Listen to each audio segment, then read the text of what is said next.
Eu gosto muito de falar sobre a teoria piagetiana, porque Jean Piaget foi um marco na pedagogia do Instituto. Existe um antes de Piaget, lá no ensino, e no depois do Piaget. E eu gostaria de falar primeiro para vocês sobre a importância do Piaget para a história da ciência. Se vocês olharem aqui, nós colocamos um pouco das obras do Piaget, que ele escreveu mais de 50 livros. Então, qual é a importância de Piaget para a história da ciência? É que a epistemologia, vamos explicar bem o que é epistemologia. Epistemologia seria a teoria do conhecimento, mas teoria, às vezes,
a partir de si mesmo, a partir de como ele achava que aprendia. E a psicologia já existia nessa época. Porém, a psicologia tratava de aspectos do comportamento humano, a memória, a inteligência, a percepção, etc.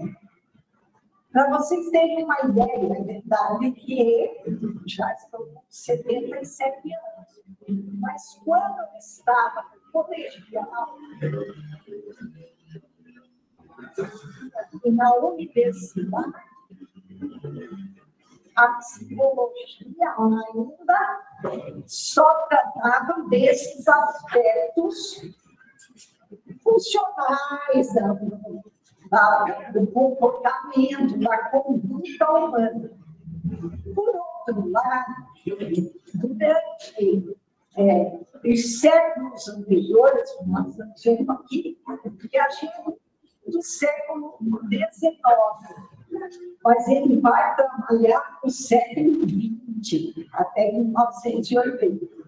Então, nesse tempo todo, da história da educação, história da pedagogia, existiram muitos grandes pedagogos que criaram boas práticas pedagógicas, até tiraram conclusões. Quem estudou um pouco de didática conhece toda essa história. E Piaget levou todos esses educadores em conta. E levou em conta toda a história da epistemologia. Mas nunca tinha havido alguém que tinha feito uma pesquisa de campo, pesquisa da criança, pesquisa no adolescente sobre como a criança aprende. Então, até eu coloquei um termo aqui que eu achei interessante, vamos ver se eu achar. que eu achei interessante. Que eu falo de um jeito, mas eu tinha lido de outro, mas não faz mal, porque agora estou encontrando.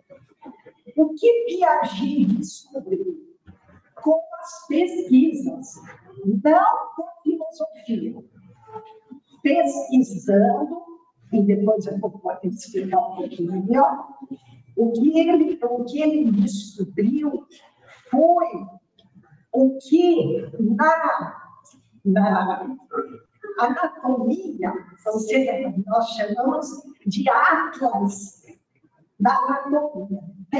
Então, tem toda a descrição do corpo, os órgãos, os ossos, as artérias, tudo isso foi se descobrindo ao longo da história, até se montar esse mapa, esse atlas, não é?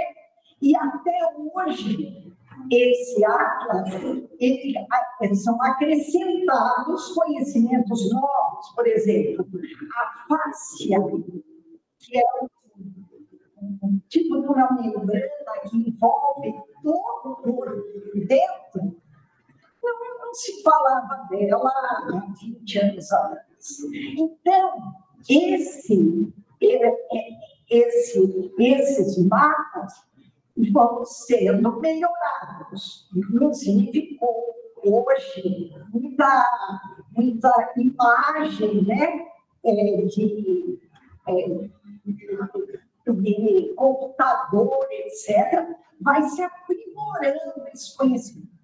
Piaget fez praticamente sozinho o mapa do comportamento da aprendizagem, mas ele fez como também se faz em anatomia, desde o recém-nascido até o adolescente. Através das pesquisas, ele foi fazendo esse mapa. Então, por que eu digo que a nossa pedagogia é antes de Piaget, depois de Piaget é outra coisa? Porque agora nós tínhamos o mapa. Já pensou um médico sem o atlas da anatomia? Era assim que a pedagogia vivia. E depois de Piaget, nós temos esse atlas de todo o desenvolvimento da inteligência em todas as áreas do conhecimento. Então, isso é que trouxe uma mudança radical na história da ciência e na história da epistemologia. Mudou de lá para cá. E foi realmente, na época, uma grande revolução. E hoje tem os continuadores que continuam estudando tudo. Mas esse eu acho que é o ponto essencial. E eu esqueci de dizer uma coisa. Assim como o Atlas de Anatomia não é o Atlas da tua anatomia, da minha ou da dela, ele é geral. O que o Piaget fez também foi isso. Ele não fez um atlas de uma criança, dos filhos dele, de alguns adolescentes. Não. Ele fez geral, porque existem, assim como todos nós temos o funcionamento do nosso aparelho digestivo, do nosso sistema circulatório, iguais até outro dia, foi um ator que descobriu que ele tinha uma válvula diferente lá na relação, não sei o quê. Eu não entendo muito, mas eu ouvi uma coisa. Então, há diferenças entre nós. Mas a descoberta dele não é nas diferenças, é nas semelhanças. É isso que ele fez. Ora, um educador que pode planejar suas atividades, sabendo uma criança de 3 anos, de 5 anos, de 10 anos, de 3 meses aprende, é uma riqueza inestimável. É uma coisa fantástica poder ter isso. Eu estou falando isso completamente porque, às vezes, as pessoas não percebem a importância desse cientista para a história da humanidade. Porque até ali tinha esse indicador, e como é que a escola tradicional ensinava? Da forma que o professor achava que tinha aprendido. Mas ele não se lembra como é que ele aprendeu. Inclusive, porque tem muita coisa que eu aprendo e que não fica na memória, só vou falar isso depois, só muda a minha inteligência. Então, era muito pobre o recurso psicológico, né, da psicologia, que a pedagogia tinha para preparar o seu currículo e dar suas aulas. Eu quero também deixar claro que, usando essa Piaget, existem N pedagogias. Você pode usar o mesmo mapa e fazer uma pedagogia numa escola de um jeito, um outro um pouco diferente, um outro bem diferente, outro bem diferente. Porque Piaget nunca foi professor. Ele foi professor na universidade, mas ele nunca deu aula para criança. Ele não se importava diretamente com a pedagogia.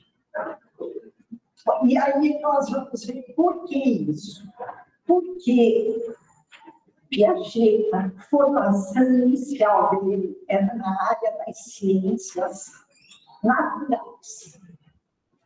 E desde ele foi uma criança precoce. Ele dizia que não existe gênio, gênio é uma confluência de a mente, as oportunidades, né, o espaço e o tempo. Mas, enfim, ele é.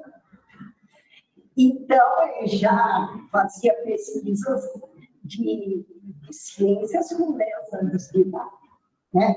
Então, a área dele era a das ciências. E ele continuou nessa área e até ficou trabalhos, né, na área da malacologia, os moluscos, etc., porque ele observava o comportamento dos animais. Ele queria saber como era a inteligência dos animais. Como o animal modifica, por exemplo, até a parte estrutural, estando em um determinado ambiente ou estando em outro determinado ambiente. Então, ele considerava isso como inteligência. E ele vai dizer, então, que a inteligência é a adaptação do sujeito ao meio. Seja esse sujeito animal, ou seja ele humano. Também é um animal. Mas, o princípio é o mesmo. Hoje em dia, a gente está vendo isso nas plantas também, né? Mas ele não lidou com as plantas. Ele só lidou com os animais. Então, aos poucos, depois da adolescência, um pouco mais tarde, ele começou a se interessar e a estudar psicologia, etc. E aí, ele teve uma experiência que eu acho que é muito importante na história dele. Ele estava em Paris e ele trabalhou com aqueles psicólogos e o Simon. E eles faziam a sistematização do teste de inteligência. E aí eles deram para ele, muito jovem, e para ele tabular e também para ele testar. As crianças ali tinham crianças sem dificuldades e crianças com deficiências grandes, médias, etc. Era uma escola lá que ele tinha que testar as crianças. E aí, nessas testagens, ele descobriu que uma mesma faixa, mais ou menos, de idade para as crianças sem dificuldade e faixas variadas com dificuldades, as respostas erradas eram as mesmas. As perguntas. Então, existe um padrão de resposta e é um padrão de inteligência diferente de cada faixa de idade, digamos. A partir daí, ele diz isso. Alguns dizem que não é verdade. Ele disse que ele já lançou as hipóteses que ele conseguiu depois e provou do seu trabalho.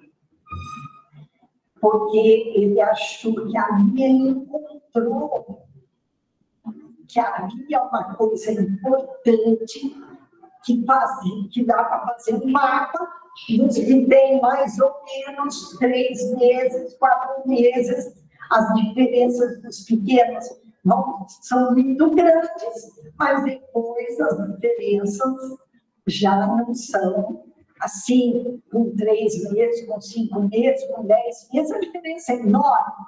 Com 3 anos, 3,5, 4, a diferença não é tão grande. Né? E aí, ao longo da vida. Essa descoberta foi muito importante. Porque, então, ele conseguiu... aí ele teve os filhos. Ele se casou e teve 3 filhos. E eu falo isso porque as pessoas dizem, mas ele só não se José. Não, eu não cuidou só os dele, mas os dele, ele dava dia a dia. 3 crianças em idades diferentes. Ele ficou anotando e fazendo experimento dia a dia. Eu entendo isso, que quando nós começamos a estudar o livro do Piaget, esses aqui são alguns dos livros. Quando nós começamos a estudar o nascimento da inteligência, nós ficamos tão fascinados que nós abrimos uma escola de bebês. E nós só tínhamos crianças acima de 6 anos. E aí nós começamos a trabalhar e tivemos uma sorte única, talvez azar para ela, mas como uma sorte única na nossa história pedagógica, de trabalhar com uma criança de, acho que, 2 semanas. A mãe adotou essa criança e se apavorou. Então, ela mandou a criança conosco. Como nós trabalhávamos com os bebês só meio livro, então, nós cuidávamos e aproveitávamos para aprender. Então, ali nós aprendemos todo esse desenvolvimento. E daí dá para entender o que a gente está dizendo. O observar as mudanças no dia a dia. Bom, mas então eu vou falar sobre... Porque sabe o que me preocupa? Que não vai dar tempo de falar, né? Então, às vezes eu fico pensando, se eu falar mais um pouquinho, e daí vocês perguntaram o que vocês queriam saber. Porque, às vezes, aquilo que eu quero falar pode não ser exatamente aquilo que você quer. Não vou falar do seu filho, que eu não conheço. Mas posso, direcionar melhor.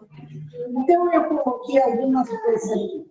Aspectos relevantes da teoria de Piaget. Aprender é algo essencial a fator específico para a sua sobrevivência. Então, nós temos que pensar assim, mas não para nós, para as nossas crianças, mas a nossa sobrevivência, a sobrevivência das capacidades intelectuais também que nós temos. Não só a nossa sobrevivência física, como a nossa sobrevivência mental. Então, para eu sobreviver, como ser humano inteligente, eu gostaria de ir até um nível mais alto de inteligência humana. Não é? Então, eu considero isso como uma sobrevivência. Para o ser vivo, é uma coisa mais que sobrevivência mesmo. Mas, para nós podemos pensar que, a partir da sobrevivência, nós já vamos tendo aprendizagens mais sofisticadas. E a gente dizia assim, que até os 10 meses, acho que é um pouco, um neném e um gato morto. Depois o gato mata. E a criança continua na aprendizagem.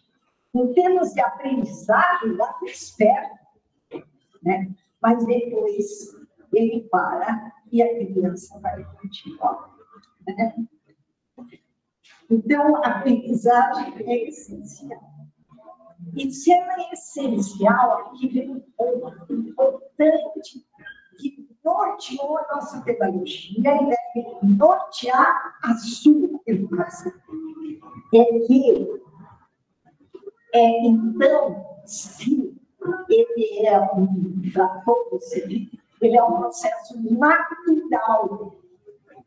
Então, o nosso papel, vou abrir parênteses, é ajudar no desenvolvimento natural, não é inventar uma moda, uma metodologia, não sei aonde, que aparece toda hora. Eu tenho que conhecer o desenvolvimento natural e auxiliar esse desenvolvimento natural. Só que ele vai dizer uma outra coisa que é muito, muito séria, que eu nem estava aqui, mas eu já vou falar que eu me lembrei. Toda vez que se ensina uma criança aquilo que ela poderia descobrir sozinha, estamos atrapalhando o seu desenvolvimento. Então, esse cuidado é muito sério, porque esse desenvolvimento natural, ele parte do quê? Que a criança, na sua relação, quando o neném, um objeto, e as pessoas são objetos privilegiados da criança, então elas também são objetos, mas na sua relação com o objeto, ela vai fazendo essa síntese dentro dela, da inteligência dela, e ali é que ela vai aprender. Ela vai tentar não se modificar, mas o objeto, às vezes, não corresponde. Então, por exemplo, eu tenho uma criança que já consegue pegar uma mamadeira. Então, se eu der essa caneta, ela vai assim, porque a mamadeira é maior. Mas não pega isso. Então, ela vai ter que ir até conseguir fechar, né? Então, essa relação da criança, do sujeito, com o meio, com os objetos, é que vai fazendo com que ela vai unindo, que o meio muda, né? Ele fez os experimentos já desde os primeiros dias de um bebê mamando na vida. E aí, como quem é mãe, sabe como é desajeitado o menino no começo. A mãe também. Mas como desagitado no começo para mamar. Mas, em poucos dias, ele vai, através do começo do exercício, ele vai melhorando. Em pouquinhos meses, se você der uma chupeta e ele está com fome, ele experimenta e joga fora. Porque ele já reconhece que aquilo não tem leite ali.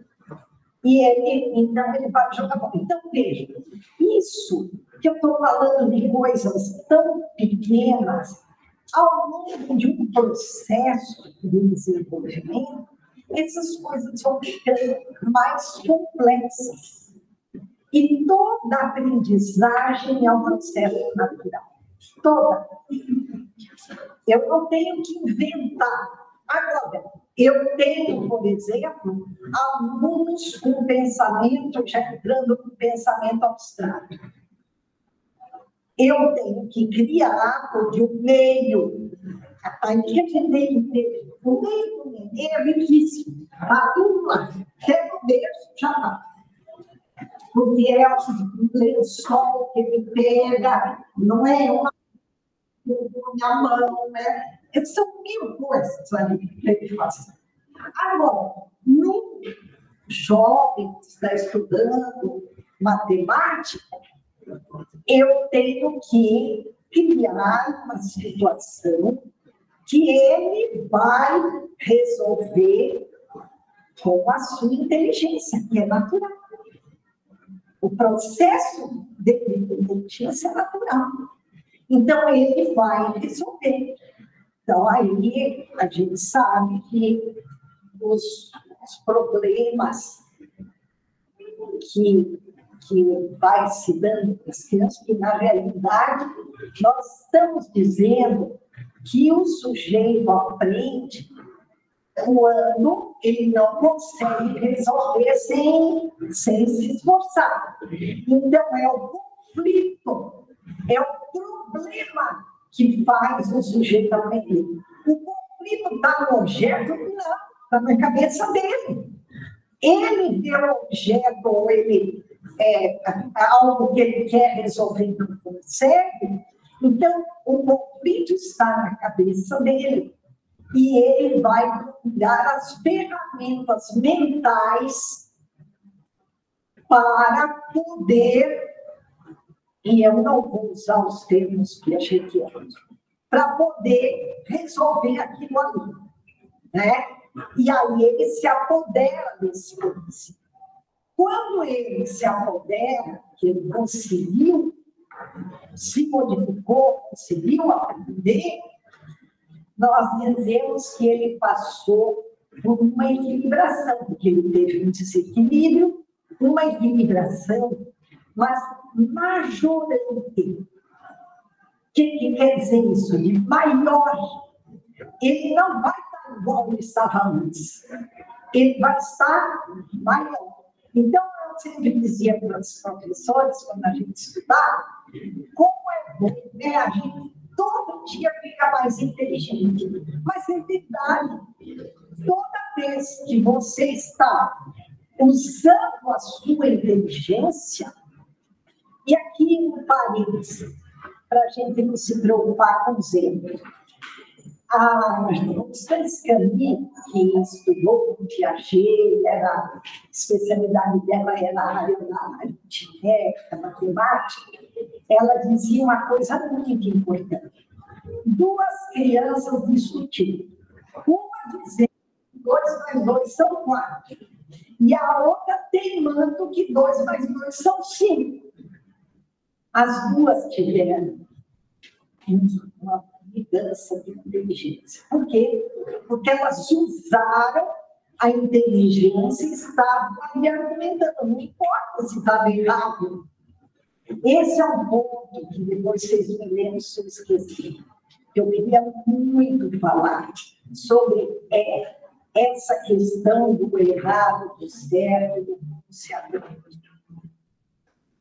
Então, existe.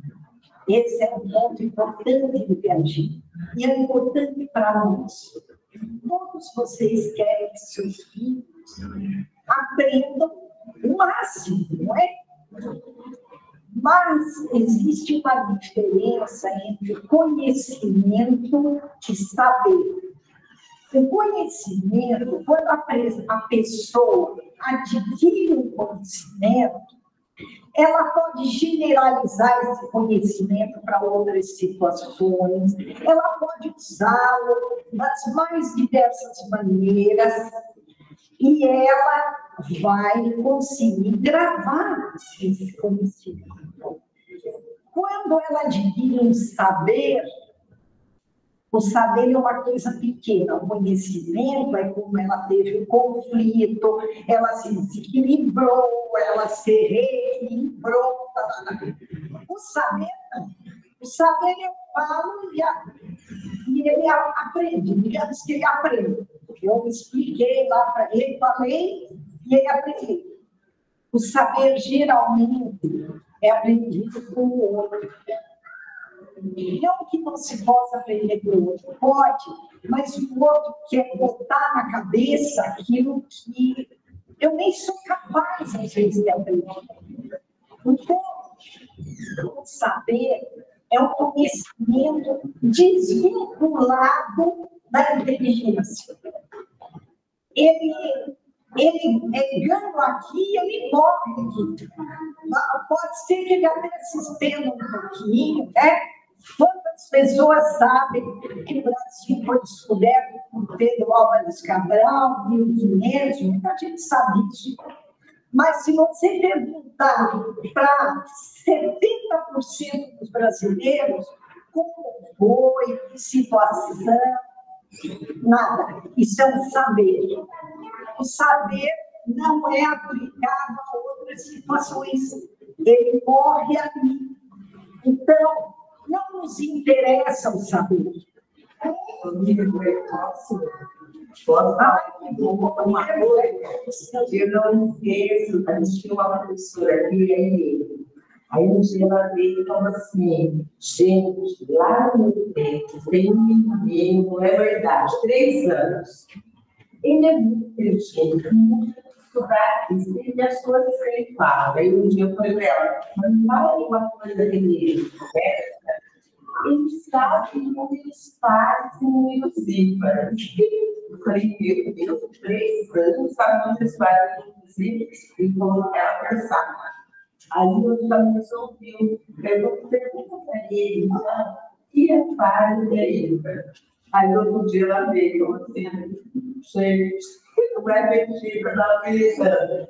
Aí se perguntou para ele, desse lado é mais ímpar. Ele fala isso. Então, muitas coisas que as crianças falam, o discurso, a gente dá uma sensação para nós, né? Que ela fala, ele sabia o lugar do pai, ele fala, aí eu falei, olha, realmente, e ela achava o máximo, né? Ele fala cada coisa.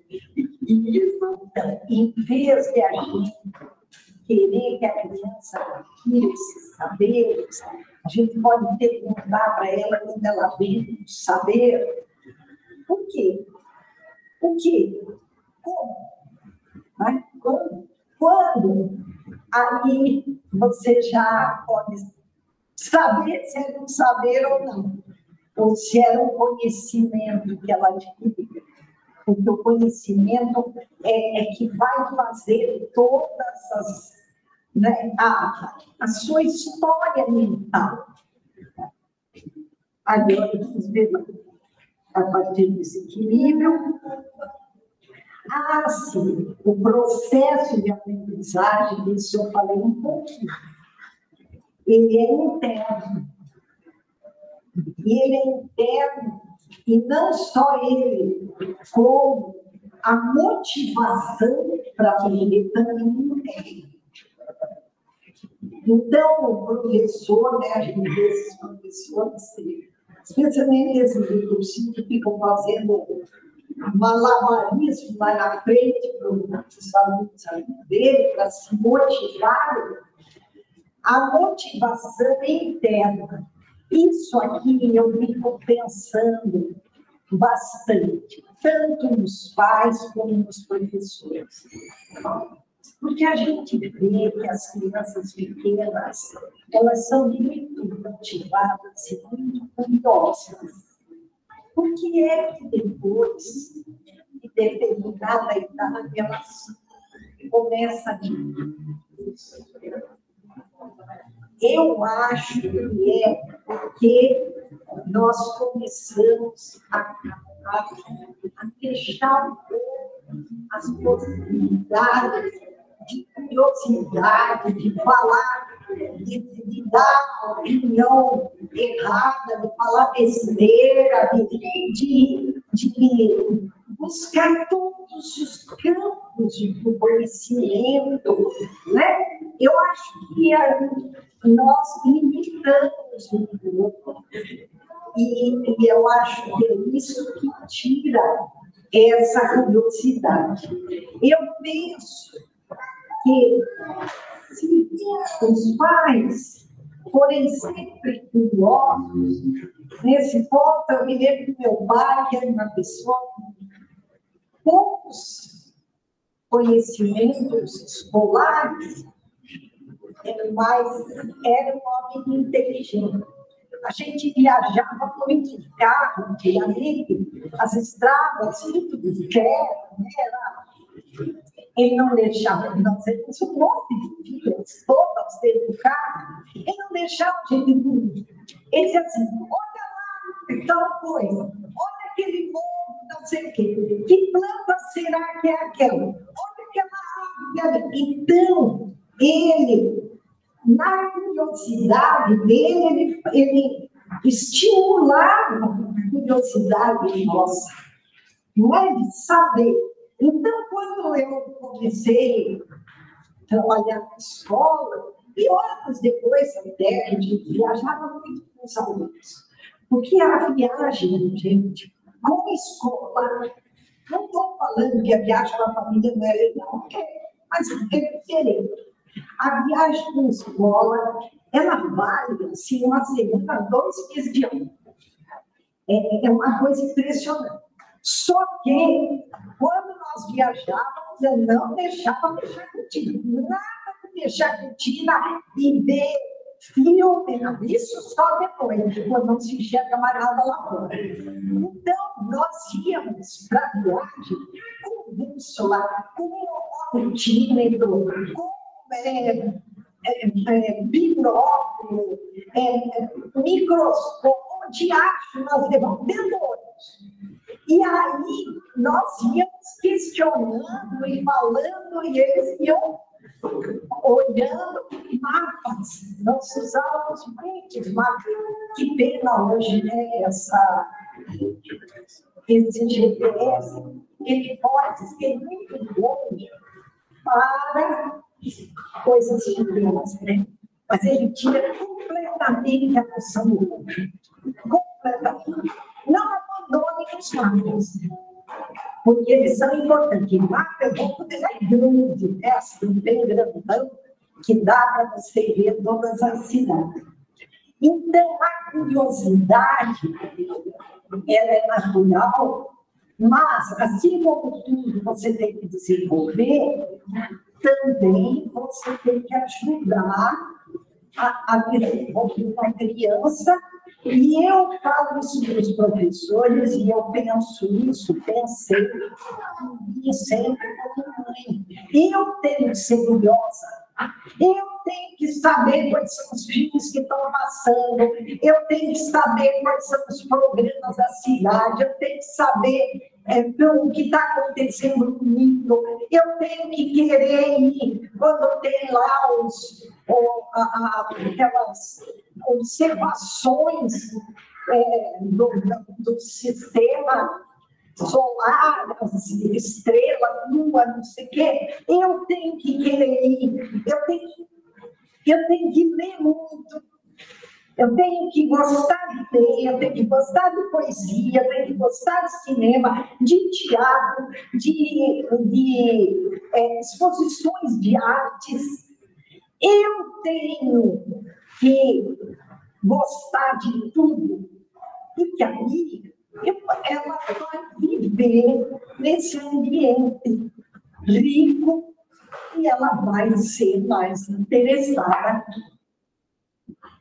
Então, eu tenho que entender que é um processo natural que tem que ser cultivado, né?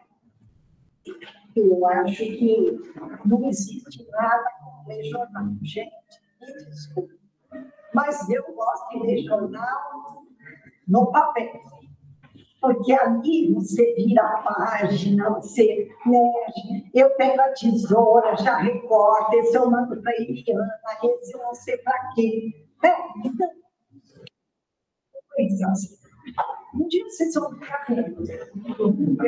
Essas coisas são muito importantes na vida, porque isso enriquece a sua vida. Né? Então, já vou pensando.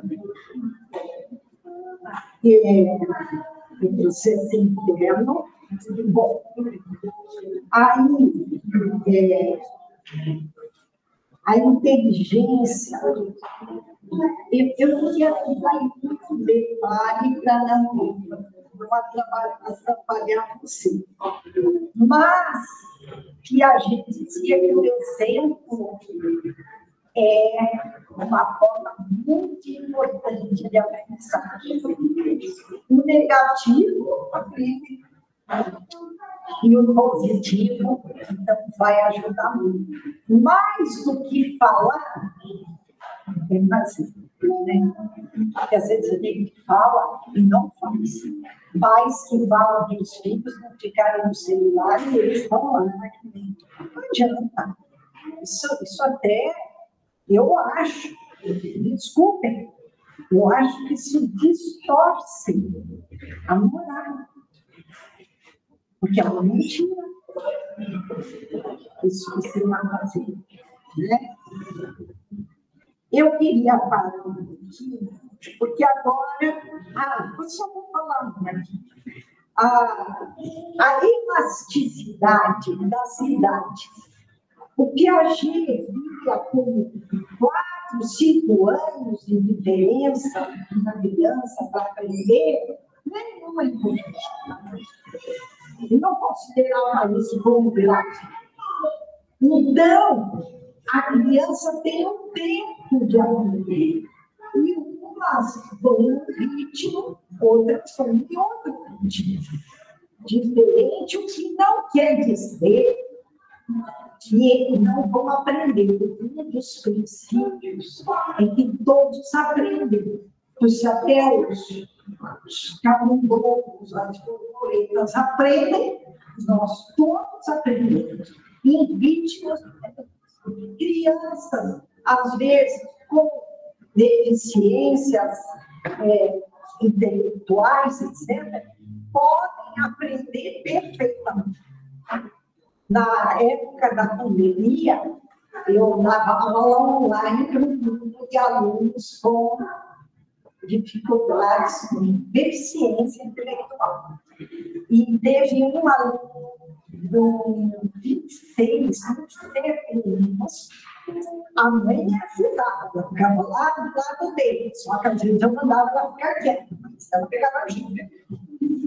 Ele conseguiu se alfabetizar nessa idade, pelo online, né? Eu dava as propostas e fazia as coisas, que ele fazia lá do lado, o papel dela fazia ele ficar parado lá, né?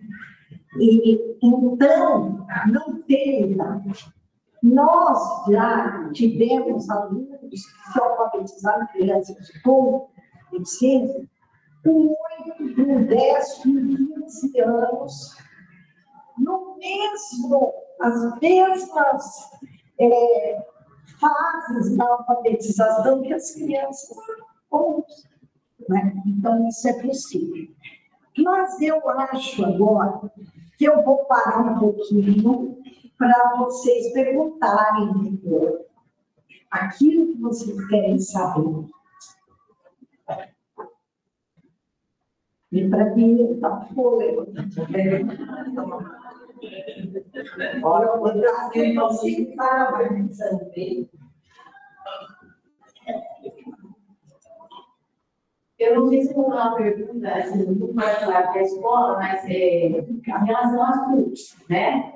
Eu acho bem interessante, estou ouvindo agora do Chico das Crianças, e como que a gente, como pai, devemos, até ter um pouco do que a Luísa falou agora, né, em relação a não tem o certo e o errado, né? Mas a gente, quando a gente foi criados, né, educados no tradicional, a gente pega um pouco também, um pouco perdido. Quando eu vou acompanhar meu filho nas cursos dele, por exemplo.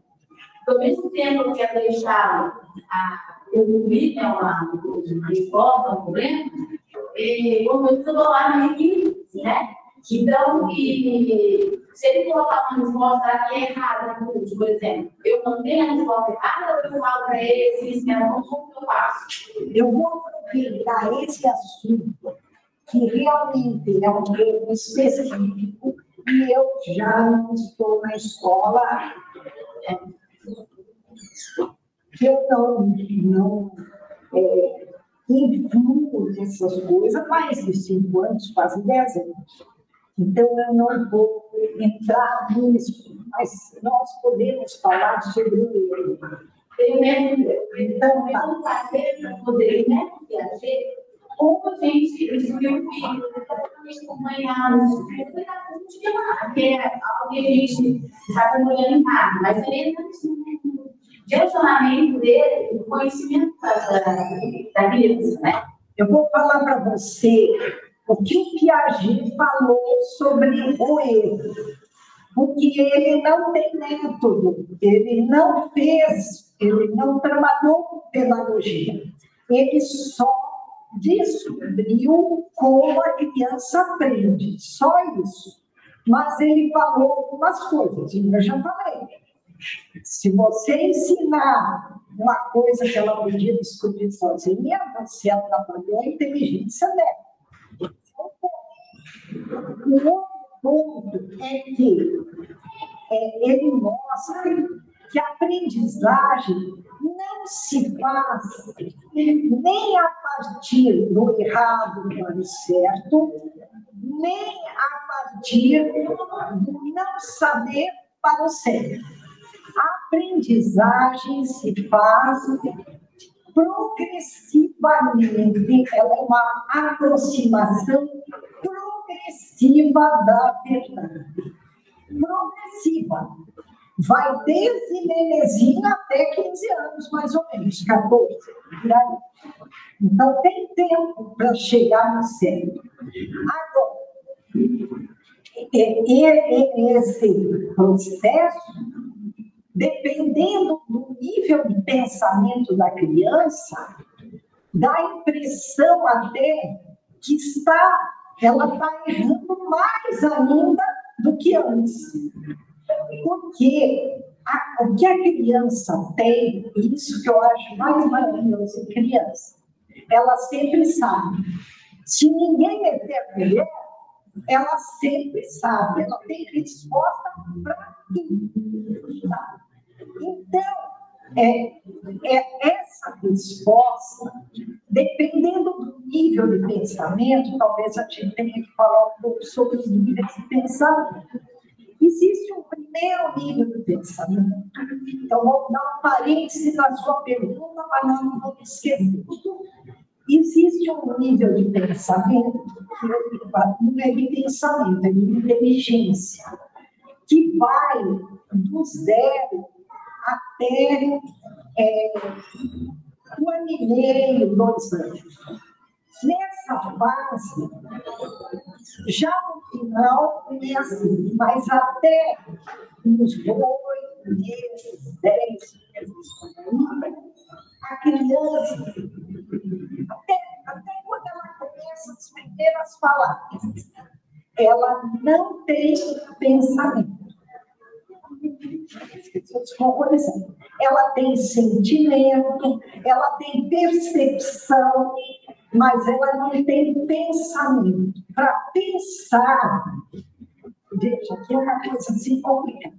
Para pensar, eu tenho que traduzir aquilo que eu estou vendo, vivendo, em palavras. O pensamento tem palavras. E a criança não tem. Então, se eu coloco esse copo aqui com água e ela já está acostumada, ela vai querer pegar. Se eu virasse, por exemplo, uma madeira ao contrário, ela não ia reconhecer. Depois é que ela vai conhecer. Então, essa primeira fase, a inteligência é ativíssima, mas é motora. Então, é diferente depois, quando ela começa a usar palavras, desenho, imitação do outro, é sinal de que tem um pensamento lá dentro. Né? Ela vai nessa fase que tem pensamento, mas ela não tem ainda um outro mecanismo importante que ela é uma inteligência não só sensorial, mas toda baseada na percepção, não na lógica. Ela tem uma lógica dela, mas ela é perceptiva. E a percepção não tem o movimento. É difícil de explicar, mas é como se fossem mais quadros e ela pode, se eu dou para ela um conjunto aqui de bolinhas, né?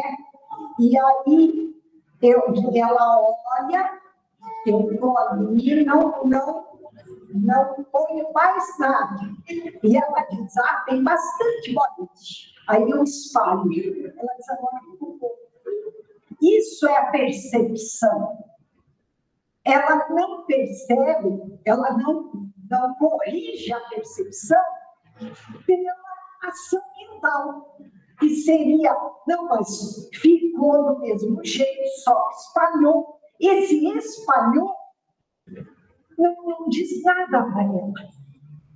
Então, a criança da pré-escola, ela é muito inteligente. Não estou dizendo que ela é inteligente, ela é muito inteligente, toda essa inteligência. Mas é uma inteligência que se baseia na percepção.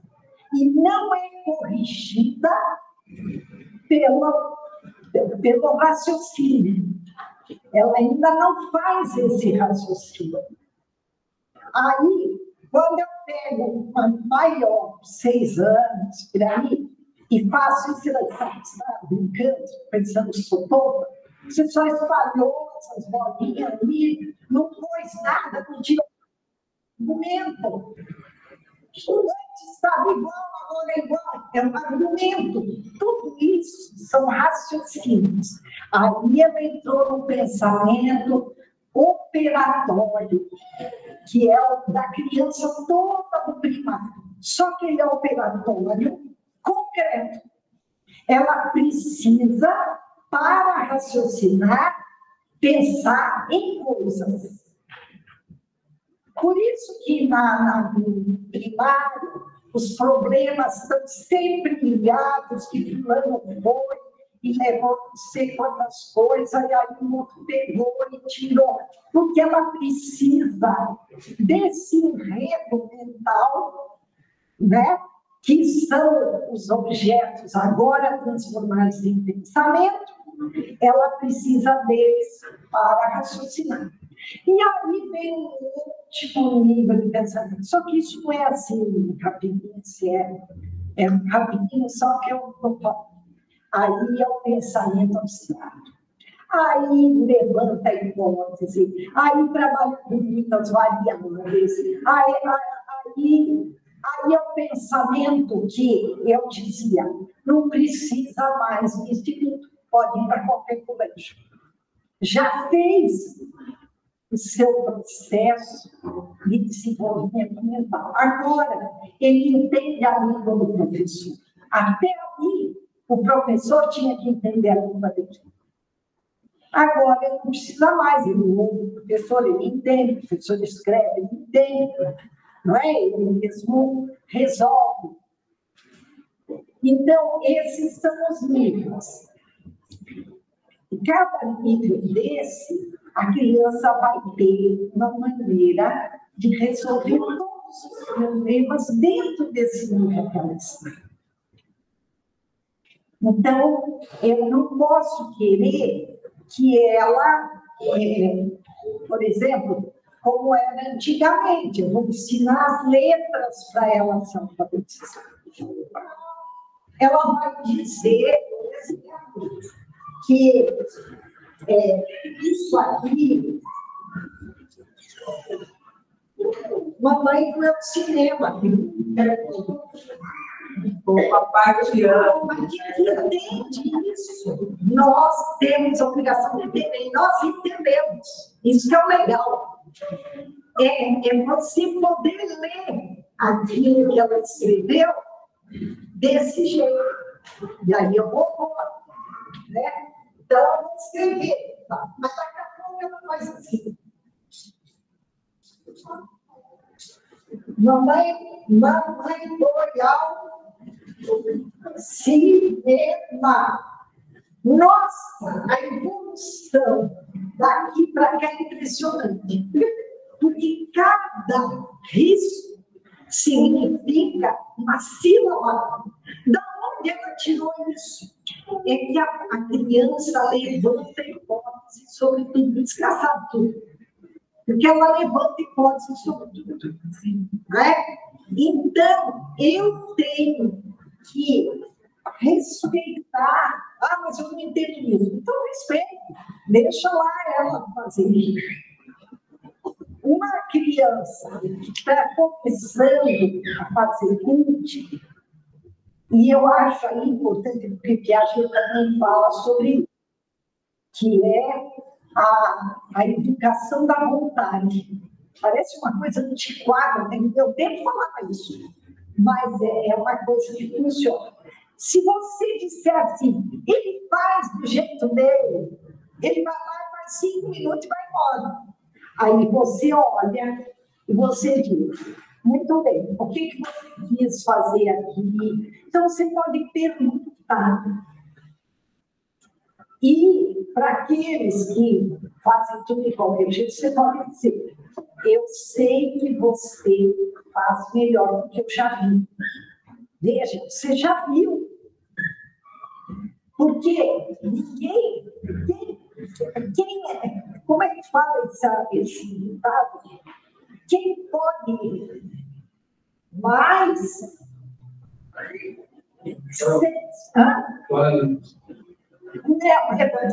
Se você conseguiu fazer bem, você sempre vai conseguir. É só você se esforçar. Entendeu? Então, você sabe como é que ele fazia. Até no desenho. Porque às vezes uma criança diz assim, eu desenho de qualquer jeito. Minha mãe acha tudo lindo, lindo, lindo. Veja bem. O que eu falava? Eu já vi seus desenhos e eles são muito melhores do que esse. Você pode fazer melhor. Então, a educação da vontade, porque a preguiça também, né? O desejo de educar, etc. Então, você tem que educar essa vontade para ele aumentar o tempo de atenção, o tempo de trabalho, né? O ambiente tem que ser adequado, tá? Mas ele tem que ir também crescendo nesse nível moral. Porque diz assim, o objetivo que a criança quer atingir é que vai mostrar o esforço que ela vai precisar fazer para chegar lá. Isso pode ser um neném que quer ir lá pegar uma bola. ela quer aquilo, então ela tem que fazer esse esforço para chegar lá. Você quer poder amanhã apresentar a sua CUT para discutir com os colegas, com a professora, vai ter uma discussão, porque tudo tem que ter uma razão. Também não é assim, né? Faz as coisas e depois ninguém olha, não dá importância. Então, esse caminho da educação da vontade, ele é difícil, mas ele é muito importante. Mas não é só isso, não é só CUT. Tem que arrumar a cama, tem que enxugar louça, tem que guardar suas coisas, os seus brinquedos. Veja bem, muitas vezes os pais falam como se a única coisa que existisse para fazer fosse a CUT. Mas a criança não está habituada a fazer tarefas. As tarefas, todo dia, sujou, limpou, arrumou, varreu, né? Tudo isso, e quando a criança é pequena, ela gosta de você, né? Você tem que aproveitar esse momento, né? Que ela gosta, para ela poder ir aprendendo e criando hábitos, porque quem não tiver hábitos, eu preciso de hábitos para liberar a minha cabeça para aquilo que é novo, que eu quero aprender. Então, essas coisas eu já vou fazendo, não é assim? Quando eu aprendo a dirigir, eu tenho que ficar só olhando ali. Depois eu posso ouvir o rádio, eu posso conversar com uma pessoa do meu lado, né? Depois a gente volta. Agora, quando eu vou fazer manobra, eu peço silêncio, porque senão eu não consigo, mas é que a gente volta nisso, né? Você acha que respondeu? Sim. Uma coisa, né, acho que foi na reunião lá das crianças do segundo ano, que a gente foi o máximo lá, né? Eu coloquei esses estágios aí, eu colocou, essas ideias, essas hipóteses, ele só vai passar para outra se você voltar suas ideias. Então, vai fazer muito rápido, vai colocar muito, para depois ele começar a ver outros sinais, colocar outros sinais. E nós ficamos naquela ansiedade de querer, nossa, não apareceu nenhuma letra, né? Não está escrito corretamente. Então, às vezes, a gente está nessa ansiedade, né? Mas eles precisam fazer muito, né? E sem que a gente fique falando, tá errado, não é assim, né? É claro, cobrar que ele faça o melhor do que der, né? Isso que a Luísa falou de ambiente, né? Não dá para fazer a tarefa deitar no chão, né? Tem que ter um ambiente. O tempo é uma coisa que eu falo disso, né? O tempo é uma coisa de 3 horas, 1 hora. É o inicial, deu 13 anos que estão estudando agora, eu acredito que essa hora ele deve estar errado, né? E 3 horas, e como ele é eu acho importante também a gente comentar aqui que a gente descobriu os níveis morais da criança.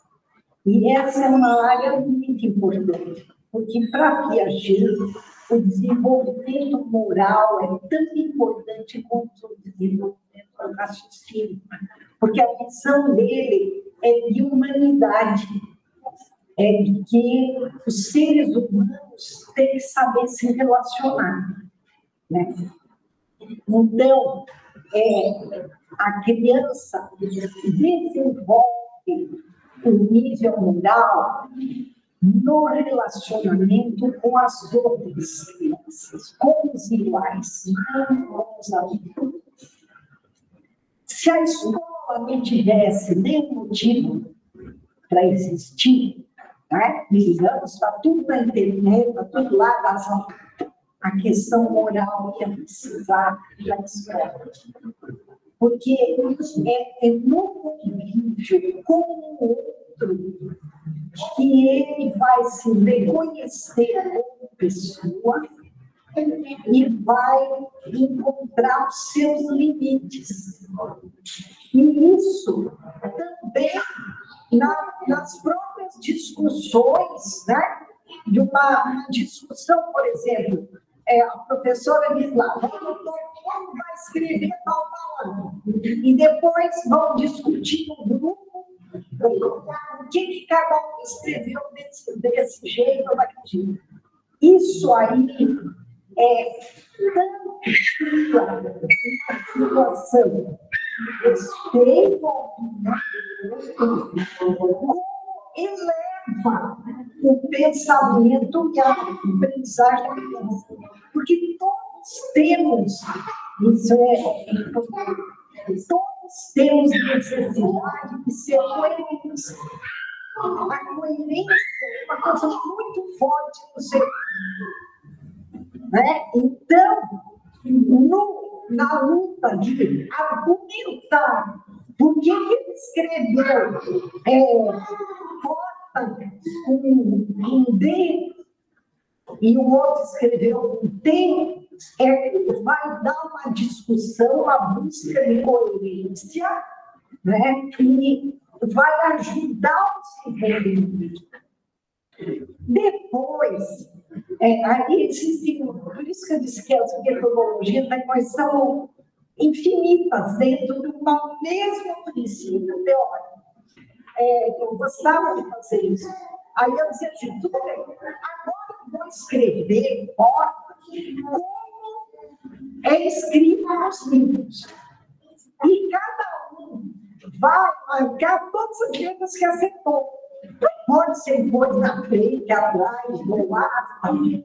Então, porque esse é um tipo de conhecimento da escrita, que você está buscando algo que você não está criando. Você está buscando chegar a escrever o que todo mundo escreve. Né? Então, existe um padrão, só que as crianças vão criando hipóteses sobre isso, sobre esse padrão, ao longo da sua história. E nós temos que ter paciência com essa história. Já que eu falei sobre isso, não tem tempo. Vamos pensar. Por exemplo, a leitura escrita, existe um padrão que ela, então, vai descobrindo. Ela vai colocando as hipóteses, ela vê que não dá certo e vai modificando, cria um conflito. Todas essas situações que eu falei são conflitos que ajudam o sujeito a crescer. Tá. Agora, a história, por exemplo, a história, matéria e história, também é uma coisa. A história está pronta, o passado já foi. Então, ela vai ter que ir buscando, descobrindo, mas tem uma coisa que rege isso. É o pensamento lógico-matemático. O pensamento lógico-matemático tem uma importância muito grande, porque ele é análogo, ele é parecido com a própria matemática. A criança aprende buscando semelhanças e diferenças, o que é parecido, o que é diferente. Depois a questão da quantificação, o reunir e o separar. Tudo isso, o pensamento também é assim, muito parecido com a matemática. A história, a língua, as próprias ciências da natureza são descobertas que a pessoa vai fazer. Mas ela vai fazendo de acordo com esse seu nível lógico matemático. se eu ensinar uma criança, por exemplo, que Londrina está no Paraná, que está no Brasil, no Sul, se ela não tiver nível lógico, que a gente chama de inclusão de classes, que é um está vendo o outro, está vendo o outro, mas não está vendo, é na cabeça. Ela não vai aproveitar desse conhecimento, vai virar um saber. Então, para todas as áreas do conhecimento, se o nível lógico de matemática dela não acompanhar, não tem como aprender. Mas a lógica matemática tem uma vantagem.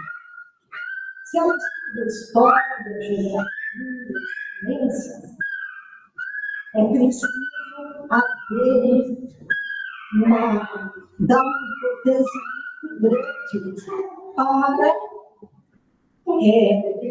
para aquilo afetar a criança. Então, a questão da motivação, o afeto, que a gente sempre o afeto é a mola do conhecimento. É o que faz você aprender. Então, se eu tenho um conhecimento de ciência, então nós vamos fazer vamos a um lugar lá, e aí nós pegamos um lanche, aí nós vamos fazer coisa. Aquilo precisa me afetar para gravar. A lógica matemática, ela muda a influência, então não precisa ter memória. Quando eu aprendi a fazer adição, não mais esqueci de fazer adição, porque mudou a minha inteligência.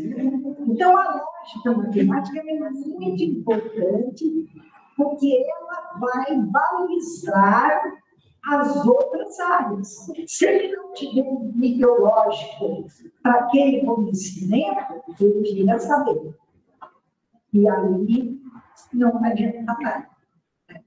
Então, acho que isso é muito importante.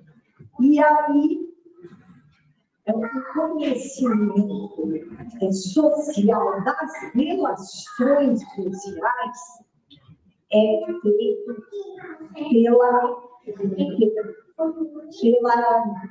pelo mundo que a criança vive.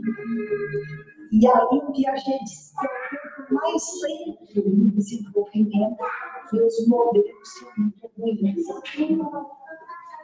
Nós apresentamos, e a sociedade apresenta um mundo muito regredido socialmente para que a criança possa evoluir.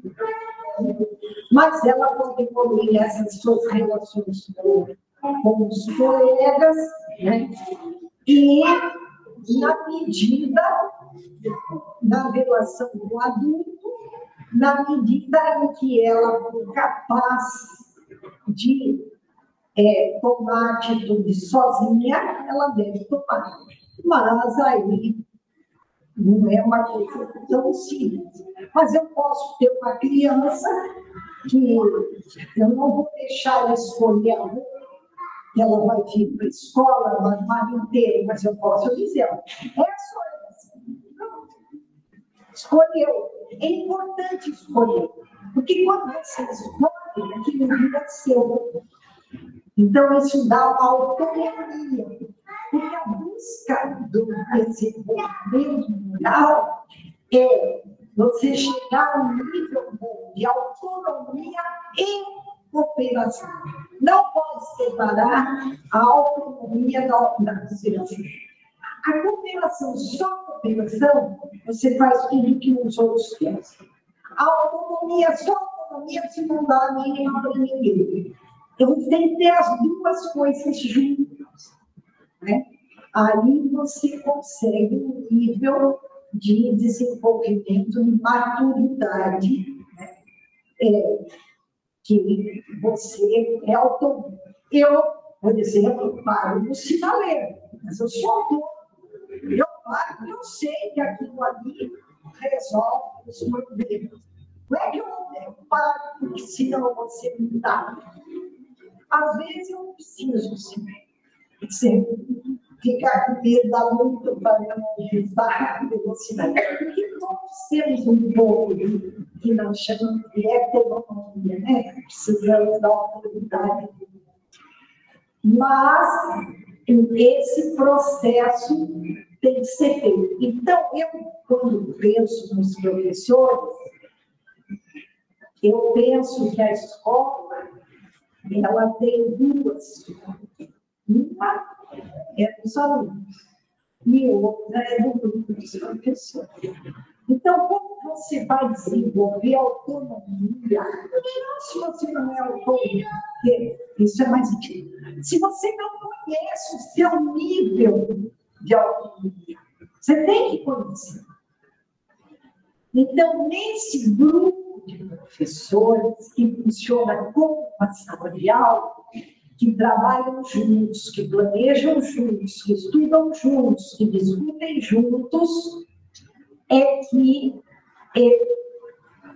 vai se fazendo o processo que nós não fizemos quando crianças, mas que nós precisamos para trabalhar as crianças.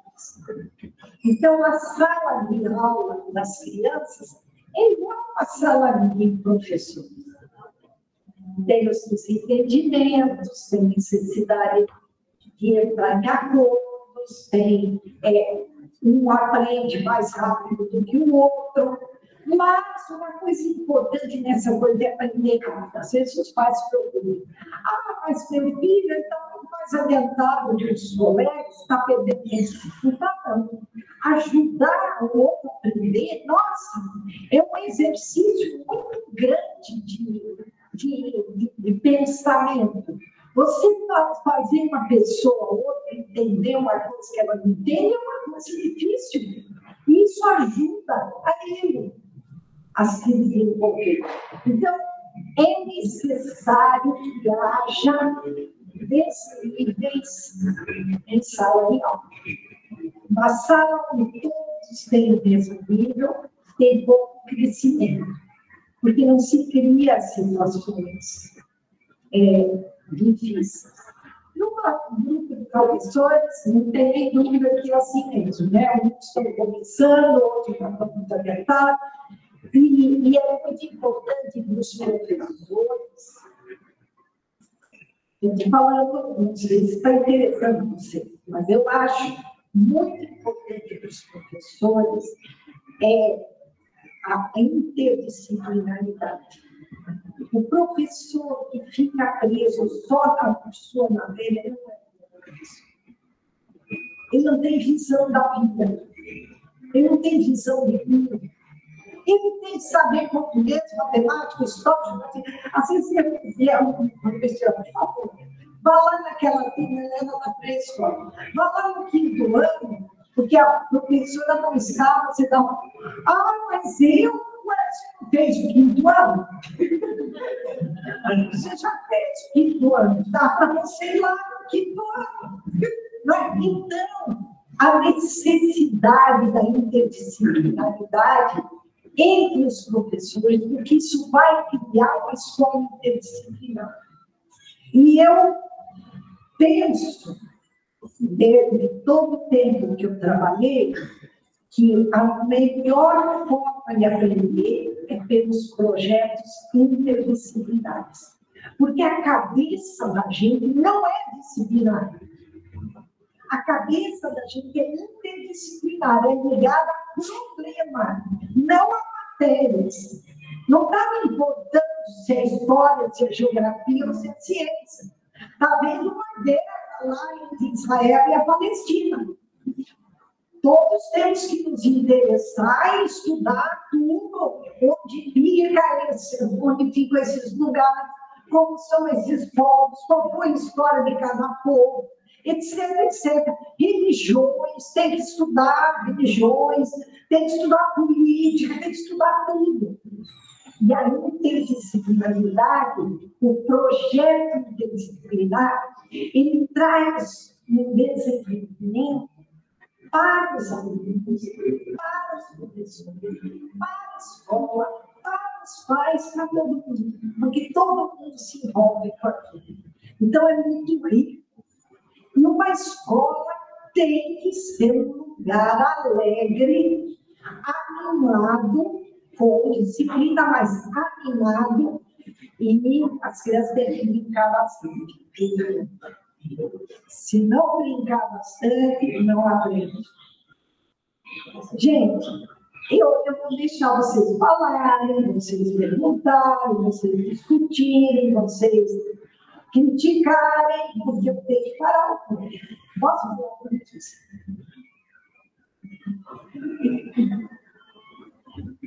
Vamos lá. Dos livros do Piaget, assim, qual que você recomendaria assim, para quem não é da área de educação, mas é pai? Eles falam assim para entender a epistemologia do conhecimento, a teoria dele. Você recomenda ou alguém que escreveu sobre os livros dele, que o material seja sólido, assim, que não minimize a proposta, mas também que seja algo que dependa de você ter esse, como eu disse, um passado na tecnologia. Os livros do Piaget, eles são bem difíceis. Então, nós participamos de muitos encontros de piagetianos, etc.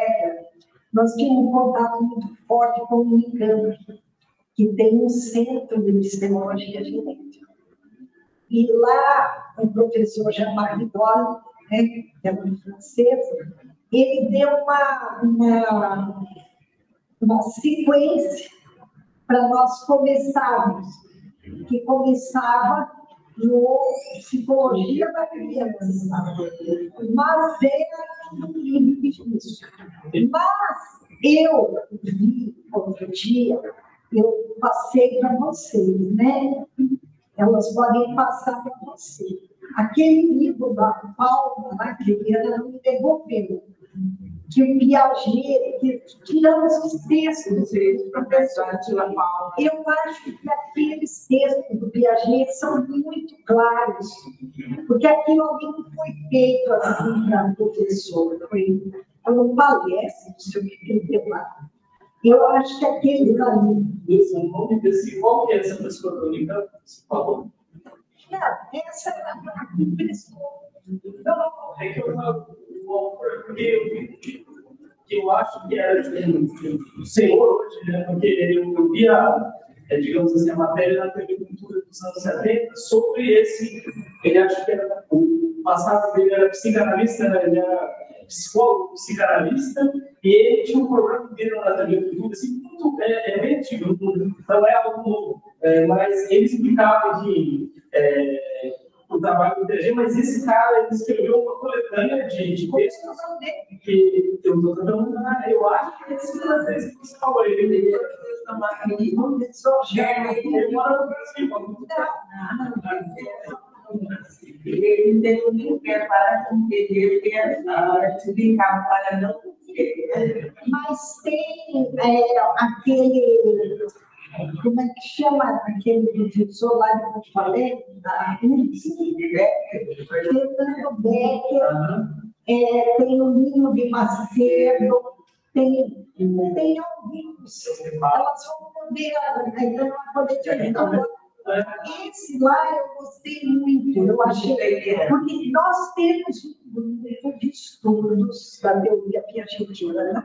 Em que foi feito o pior nível, mais difícil, que é ligado à universidade, que organiza o que estudamos aqui.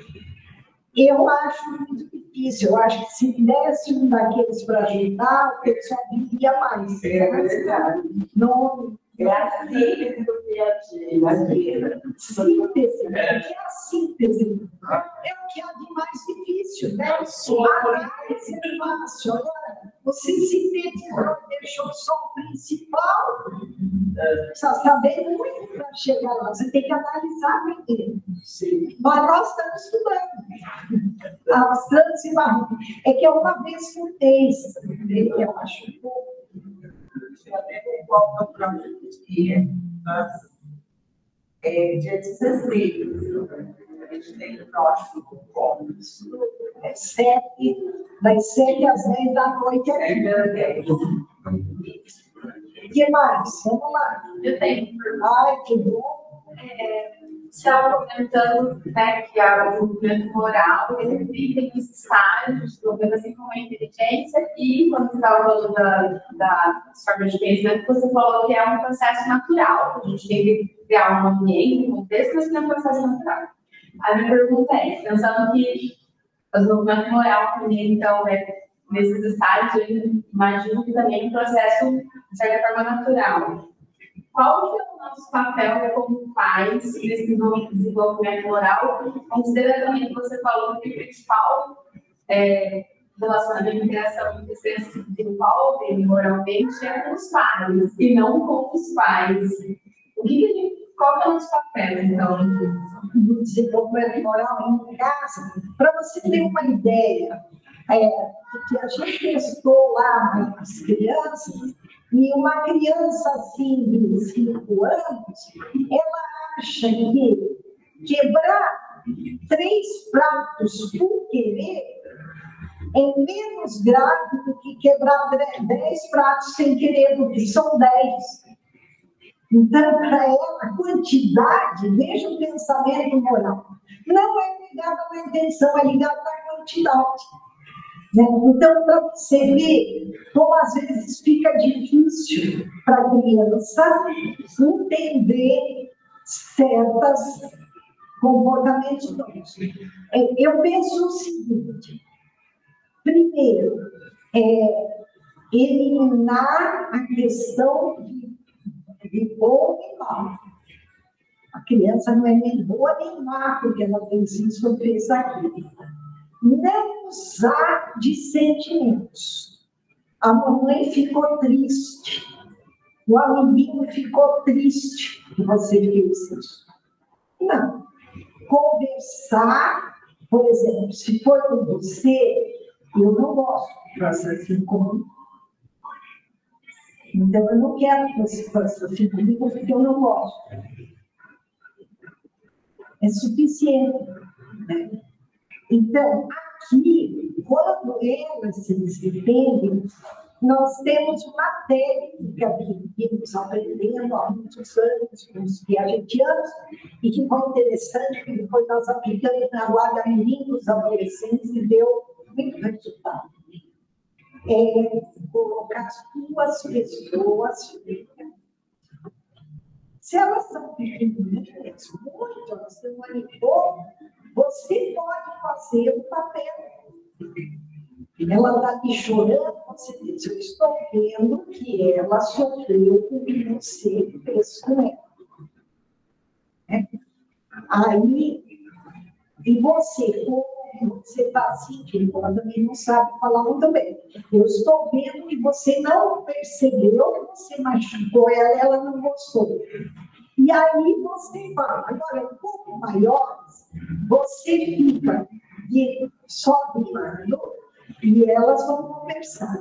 E cada uma vai dizer primeiro o que sentiu, depois o que acha que aconteceu.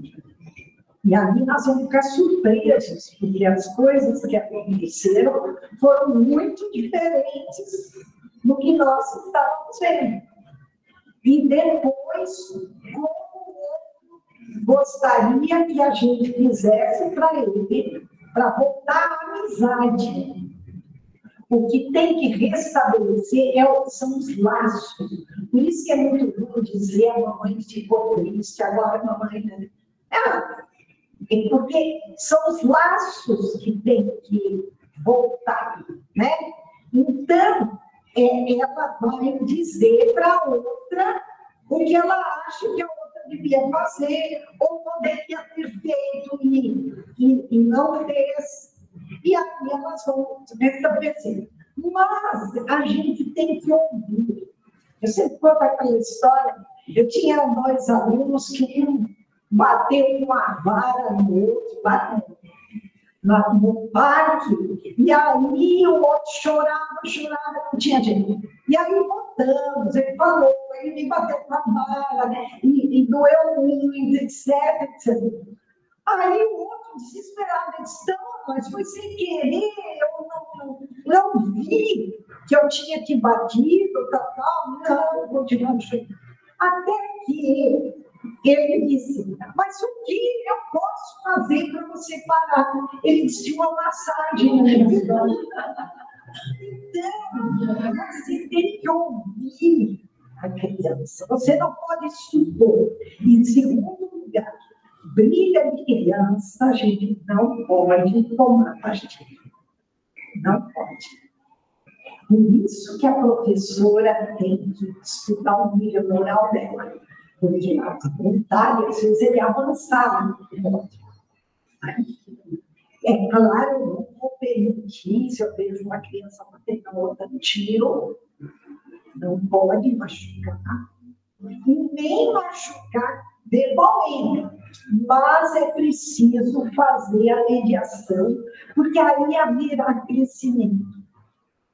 Ela vai entendendo que a história para ela parecia de um jeito, e para outra parecia completamente diferente.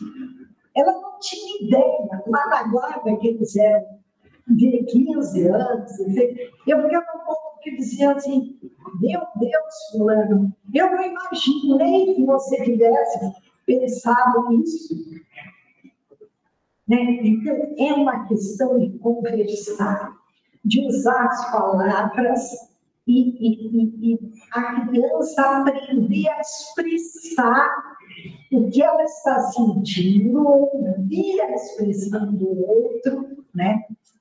Para elas poderem ir crescendo. Né?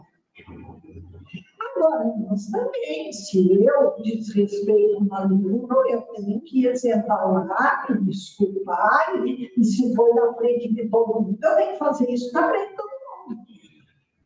A justiça é a coisa mais importante. Eu ser justo. Eu tenho que ser justo. Porque a justiça traz uma segurança para a criança. Para o adolescente também. Ela sentir, mesmo que você errou, mas você é justo. Você procura a justiça. Né? Esse é um fator muito importante. E o professor não pode fugir disso, ele tem que ser também. Vamos lá? Temos ainda tempo. Deixa eu ver se eu tinha alguma coisa.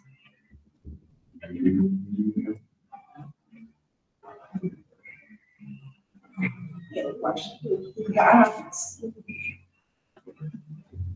eu fiz uma listinha aqui, mas vou esperar a renovação. Eu queria agradecer a Paula.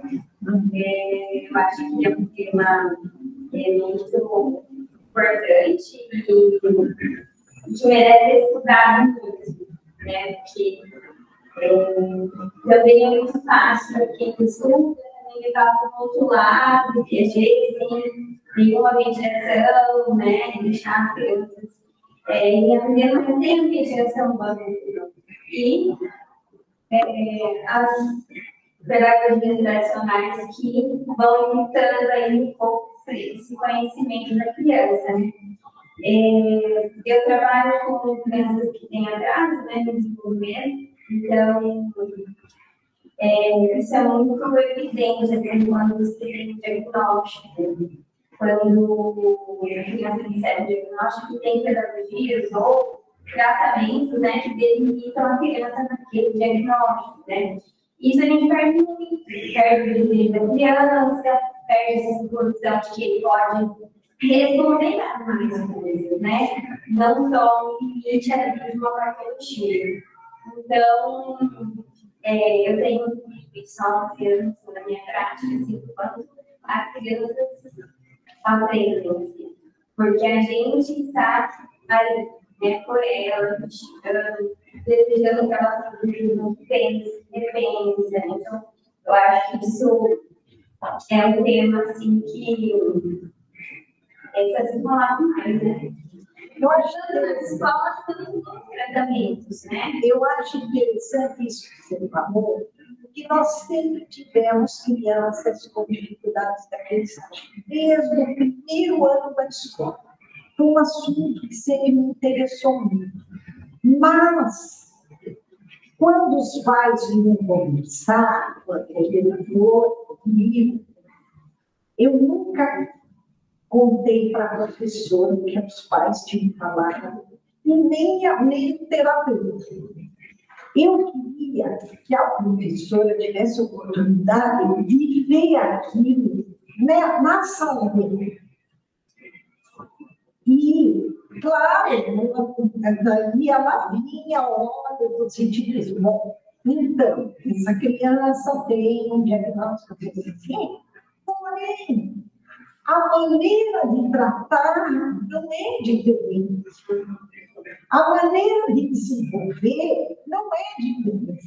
Tem alguns comportamentos que a gente tem que saber, mas não precisa ser tão diferente. Por isso, me desculpem, mas eu acho um erro botar uma professora, uma pessoa para atender uma criança na sala de aula. Eu acho que se a criança é bastante complexa, essa professora vai ajudar a professora. Porque a criança precisa conviver com as outras crianças. Ela não precisa ficar com uma pessoa atrás dela o tempo todo. Porque tira a oportunidade dela e delas de fazer o relacionamento. Isso é uma forma, no meu ver, uma forma de discriminar. Mas então eu acho assim, as crianças com problema de comportamento não contavam nada. Sabe por quê? Porque a metodologia da escola sempre foi muito boa para crianças muito ativas. Então não aparecia nada de errado. Ela não era um terror da escola. Né? Então, para que a professora precisava saber? Para discriminar? Para daqui a pouco ele fez qualquer coisa, para dizer, olha, né? Porque quando te fico alertando, né, atrapalha. Né? Eu acho que é isso mesmo. Está sendo, né? Agora, eu penso assim, a teoria que a gente anda, ela é uma coisa específica. E o pai e a mãe não precisam ser professores para educar os filhos. O que eu vejo que é muito sério hoje é a insegurança dos pais. Eles não têm segurança nas coisas que fazem. Então, ele não tem segurança nem na escola. Porque é tanta coisa que se fala que a família fica perdida. Por que eu digo isso? Porque você foi educado por alguém. E você diz, não, isso aqui eu não quero fazer desse jeito, quero fazer de outra. Mas você é um educador e tem que ter confiança na sua educação. E quando você erra, dá preconceito. Né? Então, eu acho que os pais têm que ficar mais seguros com a educação dos filhos. Porque eles foram educados por alguém. E esse alguém não errou tudo. Se errou tudo, é só fazer o contrário. Né?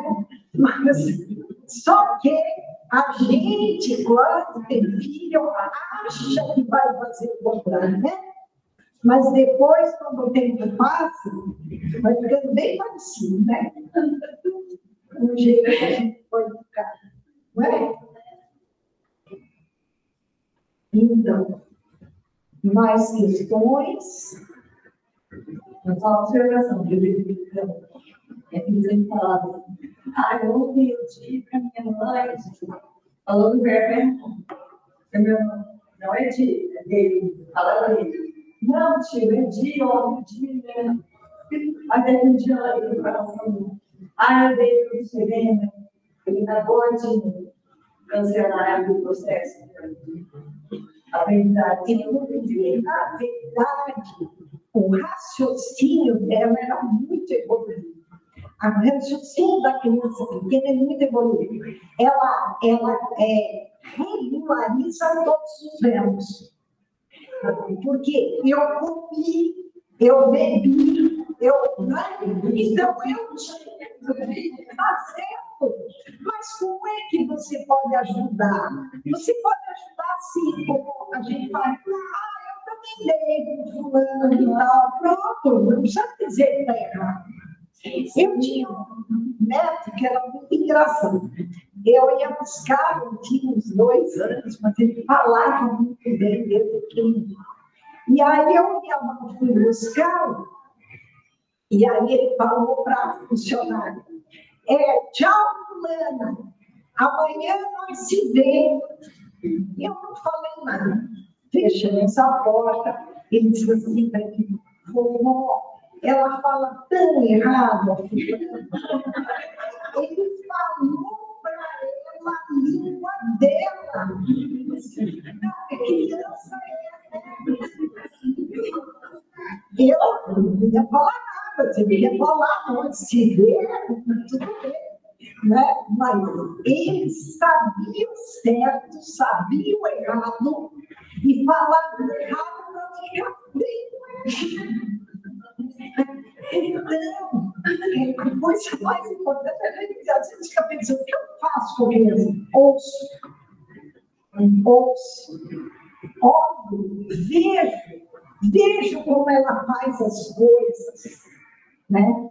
Aí eu já aprendo muito, né?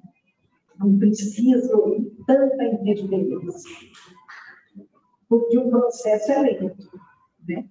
Tem anos para aprender. Os professores vieram dizer, mas eu não dou conta de dar isso de minha filha. Ele está no 3º ano, vai até o 9º. Dá tempo, vai lá para aprender. Né? Mas isso é experiência também. Mas a experiência, mas uma escola tem que ter uma teoria para ela seguir princípios. E esses princípios não são uma invenção. Essa teoria não é uma invenção. Ela é fruto de uma pesquisa científica muito profunda. Uma escola não pode ir para lá e para cá em tudo que é novidade que aparece. Ela tem que ter o seu caminho. Ela erra. Mas eu sempre pensei assim. Meu marido era médico. Eu disse, o médico não pode errar, mata tudo ele. A gente não, se erra hoje, você erra amanhã, não tem problema. Né? Nós temos muito mais oportunidades de aprender, às vezes, que gente, se você não tem trabalho, Doutora Luísa, como desmistificar essa falsa, né, teoria, assim, de que uma escola positivista, as crianças ficam lá, né, abusaradas, faz o que querem, né, não tem mediação, porque isso foi uma condução de pensamento errado sobre a condução de positivismo, né? Então, alguns pais ficam meio inseguros, né? Como isso acontece? Eles ficam soltos, né? Eles vão fazendo, você não consegue, você não diz, certo? Né? Certo não, mas o certo a gente não diz mesmo. Mas eu entendo isso que você falou.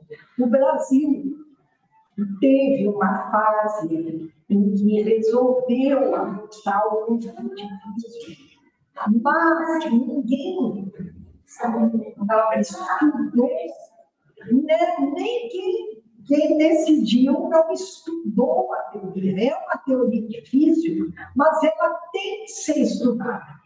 Pelos educadores, ela tem que ser estudada. Não tem conversa. Porque eles precisam de autonomia.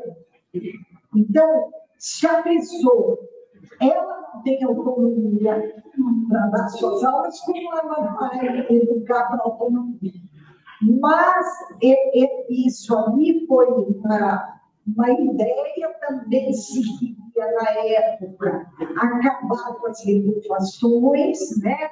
E estava dando muito trabalho, o Brasil queria aparecer nas pesquisas internacionais um número maior um aluno mais próximo da idade escolar certa, e com isso se difundiu e se atrasou. Então, saiu do ensino tradicional do nada. Eu não sou a favor do ensino tradicional, mas ainda acho que ensina mais do que nada. Então, não foi nada interessante. Agora, qual é o problema do ensino tradicional? Ele ensina, mas alguns. Quando o ensino se transformou em ensino para todos, o ensino tradicional caiu por terra. Porque no meu tempo, quem tinha dificuldade ia aprender coisas domésticas com a mãe, no serviço do pai, não ia para a escola. Quando todos tiveram que ir para a escola, é que os problemas do ensino tradicional começaram a aparecer, né? Porque, de uma forma ou de outra, com o saber, o conhecimento, a gente aprendia lá. Mas, aí nós ficamos nessa aqui. Mas eu entendo isso, você tem que colocar. Primeiro, não existe escola, método Piaget, né? Construtivismo é um nome que não está dizendo muita coisa. A teoria do Piaget só mostrou como ele aprende, e nós fazemos aqui, ajudamos ele a aprender, mas não é assim, não tem nada que nem faz nada.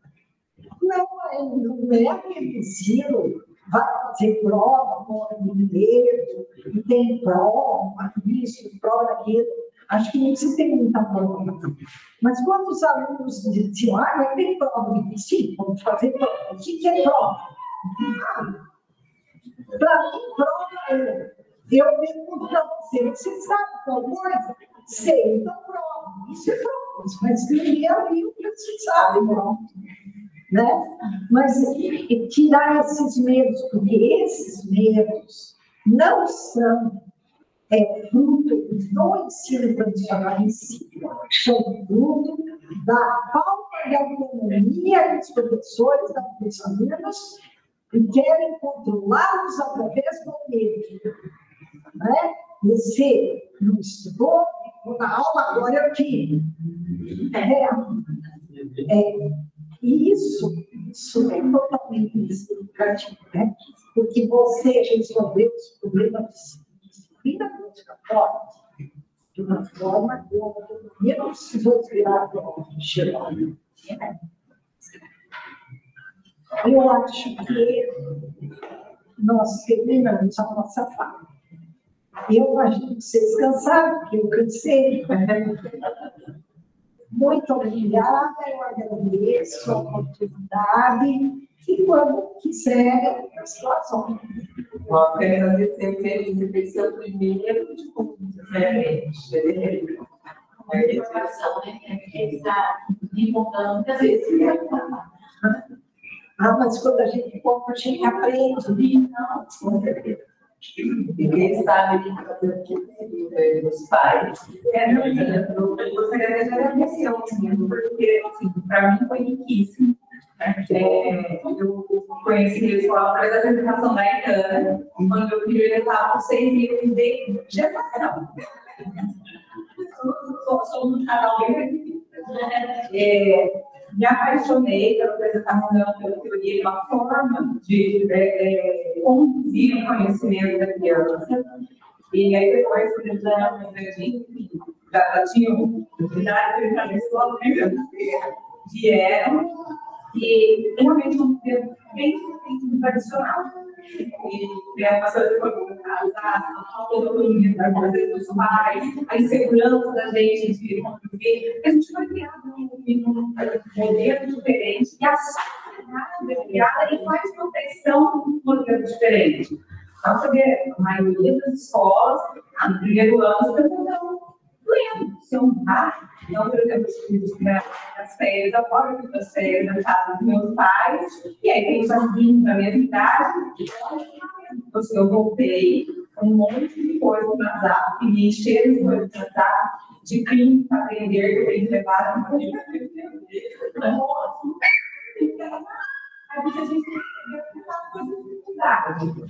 e lógico, para a gente, enquanto pais, fica uma insegurança. Por mais que a gente confie nessa escola, esses momentos são muito importantes para educar a gente. Não, viu, tá certo. Porque eu acho que essa insegurança dos pais atrapalha o trabalho das escolas. Essa desconfiança, mas você deixa tudo solto?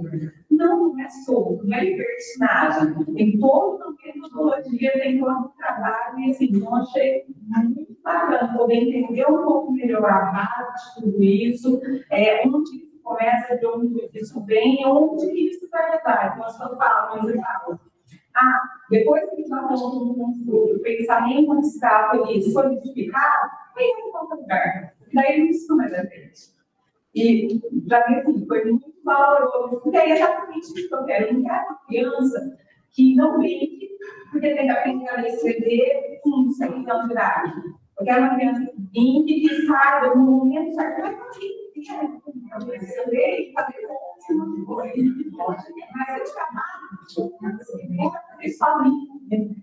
Então, gostei muito. Parabéns, obrigada.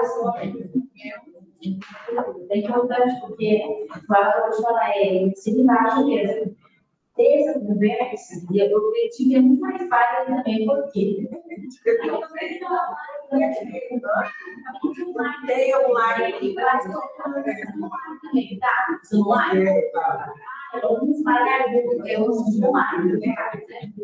E para poder entender o que realmente é a teoria, né?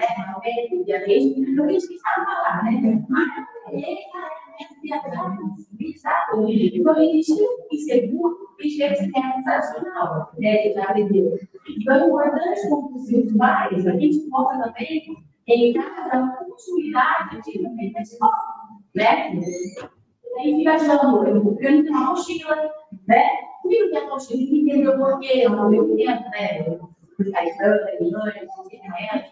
Mas nunca mais não tem isso. Colocar os filhos aqui, mas fica nessa insegurança também, né? E lá fora pressiona muita gente. Nossa, né? Menina, porque lá faz isso, outro. Não, tem que centrar, tem que estar com segurança. Aquilo que nós escolhemos nossos filhos, então isso é muito importante. Mas eu acho interessante isso que você falou, porque a escola tem mais de 50 anos. Os pais dos anos mais atrás, eles confiavam muito mais na escola. Sim. Eu acho que houve uma regressão social nesse ensino tradicional, não sei, nessa.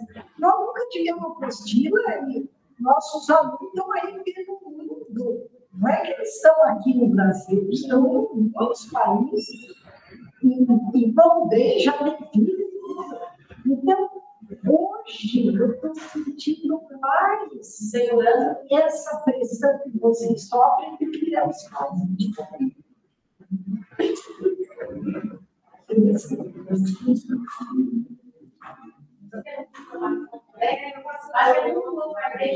acho que é muita falação. Ele fala muito, né? E importante entender, por isso é tem que ver. Conhecimento, aí eu tenho segurança. Alguém fala alguma coisa, eu tenho segurança. E fica tranquilo, né? Tranquilo. Eu sei onde eu me vai chegar. Eu sei onde na escola eu vou ir. Eu tenho que tem criança lá e tem mais que mais. Eu me sinto mais perdido. Eu tenho mais que O problema sempre foi esse. Foram as crianças. Mas a vez, por isso que a gente pedia para ficar na sala observando. Porque se ele não gostar, não adianta. Não vai ser bom. As crianças não, as crianças gostam de criança. Mas os pais sempre ficam disso. Essa. Você não gosta de tudo, mas o principal sempre gostar. Segurança que a gente tem, Segurança, 50 e muitos anos da história. É muito tempo. Vamos para mais 50. Chega.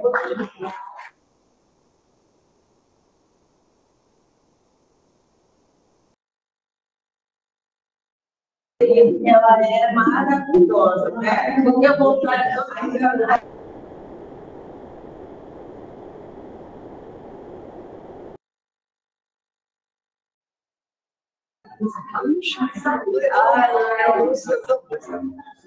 Bora, boa noite a todos, obrigada a todos que estavam.